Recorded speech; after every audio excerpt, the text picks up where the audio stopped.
ಮಾಡಿದ್ದೇವೆ ಕನಕಪುರದಲ್ಲಿ, ಕನಕಪುರಕ್ಕೆ ಇಡೀ ರಾಜ್ಯದ ಉದ್ದಗಲಕ್ಕೆ ಅನ್ನೋದನ್ನ ಬೇರೆ ಬೇರೆ ಸಮಾರಂಭದಲ್ಲಿ ಹಂಚಿಕೊಳ್ಳಿಕ್ಕೆ ನಾನು ಪ್ರಯತ್ನ ಮಾಡ್ತೇನೆ.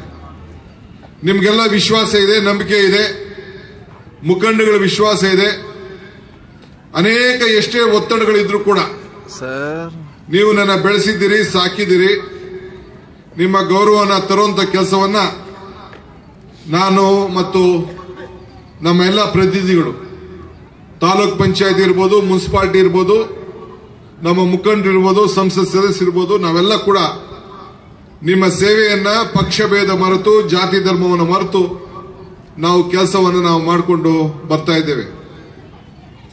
ಇವತ್ತು ನಾವು ವೇದಿಕೆಯಲ್ಲಿ ಸುಮಾರು 4 ಜನ ಗಣ್ಯರಿಗೆ ಸನ್ಮಾನವನ್ನು ಕೂಡ ಇವತ್ತು ನಾವು ಮಾಡಿದ್ದೇವೆ.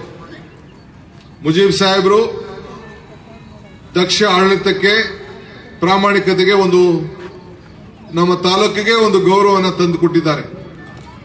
ಕಾಸಿಂ ಸಾಹೇಬ್ರ ಮಕ್ಕಳು ಬಹಳ ಹತ್ತಿರದಿಂದ ಆ ಕುಟುಂಬವನ್ನು ನಾನು ಬಲ್ಲೆ. ಬಹಳ ಉತ್ತಮವಾದ ರೀತಿಯಲ್ಲಿ ರಾಜ್ಯ ಉದ್ದಗಲೂ ಕೆಲಸ ಮಾಡೋದನ್ನ ಇವತ್ತು ನಾವು ಗಮನಿಸಿದ್ದೇವೆ.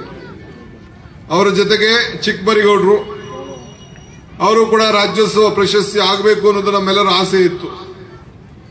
ಆದರೆ ಇಡೀ ರಾಜ್ಯಕ್ಕೆ 59 ಕೊಡೋದು ಅನ್ನೋ ತೀರ್ಮಾನ ಆಯಿತು. ಮತ್ತು ನಮ್ಮ ಶಿವಮಾಧವರವರು, ಅವರು ಕೂಡ ಹಳ್ಳಿಯಿಂದ ಬಂದಂತವರು.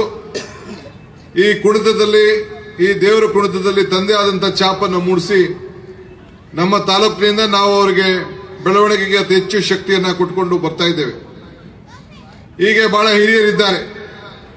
ಇದ್ರ ಜೊತೆಗೆ ಇವತ್ತು ನಾವು ಹೊಸದಾಗಿ ಈಗ ನನಗೊಂದು ಅವಕಾಶ ಮೊನ್ನೆ ಬಂತು. ಕರ್ನಾಟಕ ಸರ್ಕಾರದ ಒಬ್ಬ ಮಂತ್ರಿಯಾಗಿ ಈ ರಾಜ್ಯೋತ್ಸವ ಪ್ರಶಸ್ತಿ ಆಯ್ಕೆಯ ಸಮಿತಿಯಲ್ಲಿ ನನ್ನನ್ನು ಮುಖ್ಯಮಂತ್ರಿಗಳ ನೇಮಕ ಮಾಡಿದ್ರು. ನಾನು ಸಂಸತ್ ಸದಸ್ಯರು ಮಾತಾಡಿದ್ರು. ಈ ತಾಲೂಕಿನಲ್ಲಿ ಸುಮಾರು 20 ಜನಕ್ಕೂ ಹೆಚ್ಚಿಗೆ ಬೇಡಿಕೆ ಇತ್ತು. ಈ ಜಿಲ್ಲೆಯಲ್ಲಿ ಸುಮಾರು 100 ಜನಕ್ಕೆ ಬೇಡಿಕೆ ಇತ್ತು. ಸುಮಾರು 4,000 ಅರ್ಜಿಗಳು ರಾಜ್ಯದ ಉದ್ದಗಲಕ್ಕೂ ಕೂಡ ಪ್ರಮುಖರೆಲ್ಲ ಕೂಡ ಕೊಟ್ಟಿದ್ರು. ನಾವು ಬಹಳ ಕಸಿಬಿಸಿಯಲ್ಲಿ ನಾವಿದ್ದು.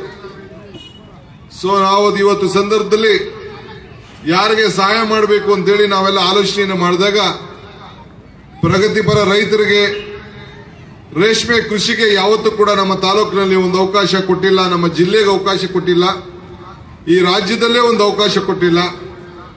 ನಮ್ಮ ರೈತರ ಬದುಕನ್ನ ಹಸಿರು ಮಾಡ್ತಾರಂತ ಒಬ್ಬ ಖಾಸಗಿ